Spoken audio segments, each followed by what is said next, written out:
Hi guys, welcome back to our video again. So in this video, we gotta fix an issue on the G310GS. On the previous video, we did the valve clearance.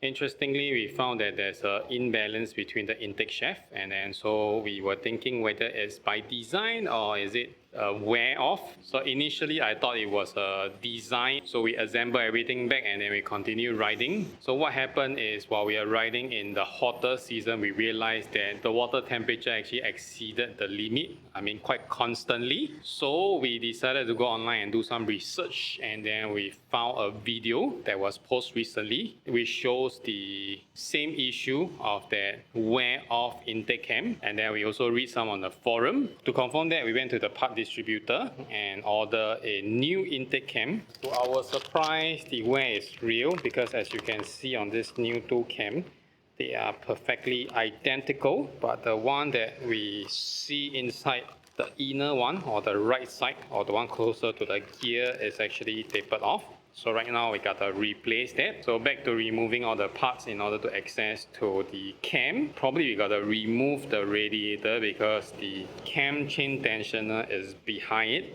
So we need to release that in order to take out the intake cam. We take out the fuel tank and then the spark plugs. So right now we have loosened all this bolt. So we will take out the cam cover and see what's going on. So both the intake lobe has been wear off, as you can see here. Missing pieces.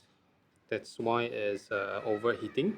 So we cover the top because it's already exposed. We don't want anything to drop in with a cloth. And then we will disassemble the bottom, especially the crash bar is the problematic part. Then we can move the crankshaft and the overhead cam to the right position to lock it in before we disassemble everything.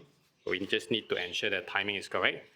So right now, in order to remove the crash guard, we got to drain the radiator because the nut is actually blocked by the radiator hose, and the crankcase is actually mounted over by the crash bar. So we got to remove the crash bar in order to make things work. Okay, so we have removed the clutch cover. I just realized that the timer chain is inside. So this gear is to rotate the water pump and also the timing chain. This is your oil pump, your clutch, and then in order to take out the cover, you need to unbolt this footrest area, so then you can free the cover here. If not, it will be in the way. So we use a 6mm hex bolt to unscrew 1, 2, 3, 4, 5, 6, 7, 8, 9 of this bolt is, and we also use a digital torque meter to measure the strength. So it's about 26 Newton meter torque, somewhere there. We gotta remove that in order to access to the intake cam.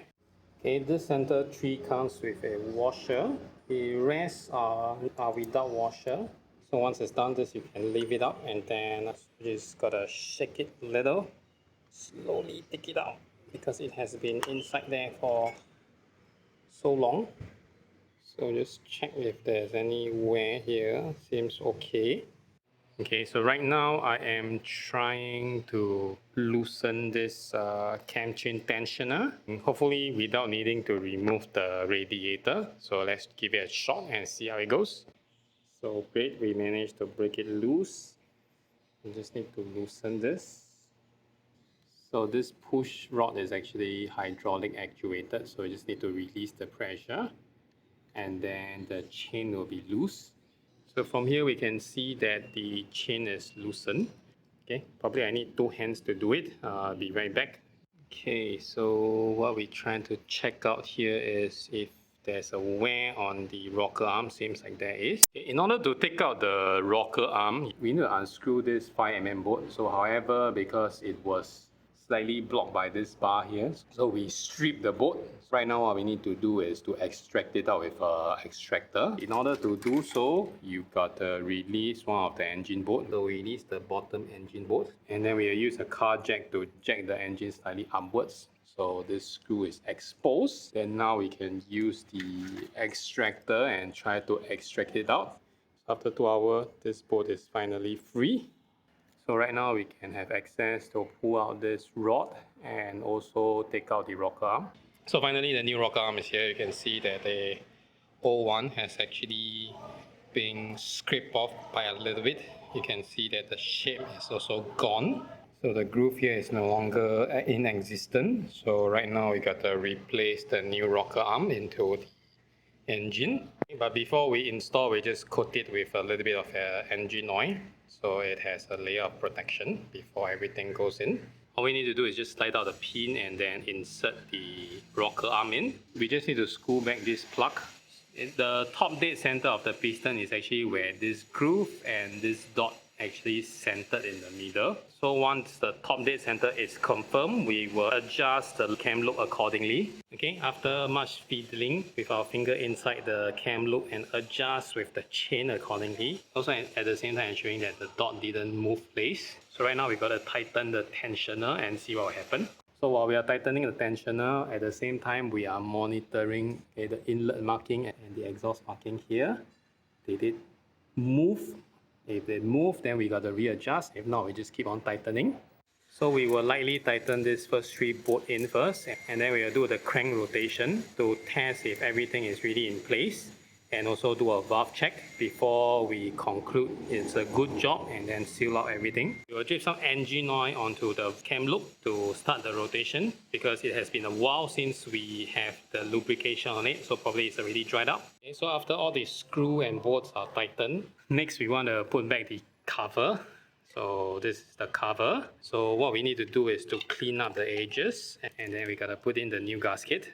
So we need to touch up all the residue on the casing before we can put the new gasket in. So we use a 800 grit sandpaper to just slowly grind it off, and also the edges here just to ensure that it's clean before we install it back. Okay, so after grinding off, and then we just place in the new gasket. There's only one way you can do it, and with this 2 pin basically locks in the gasket. So we put back cam cover, spark plug, the ignition coil and stuff.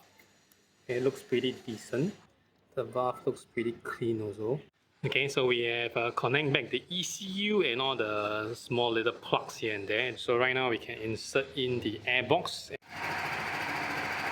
Alright, so everything took longer than expected. So we finally assembled all the stuff. Also included a little voltmeter. So once we turn on, there's a voltmeter, and also it comes with a USB charger that you can turn on and off.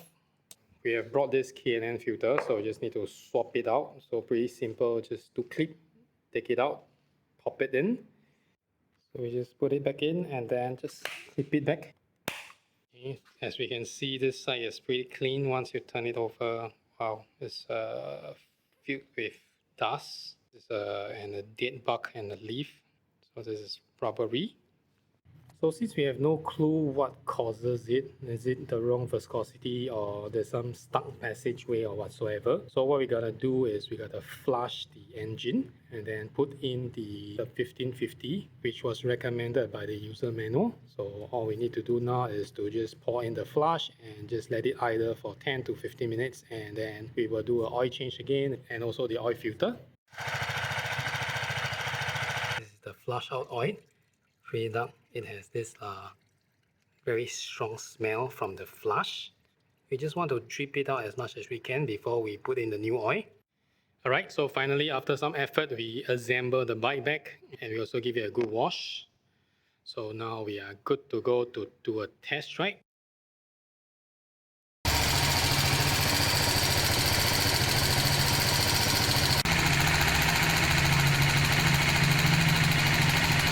So if the video ends here, that means all good to go. Alright guys, thank you for watching this video. See you on the next one. Bye bye.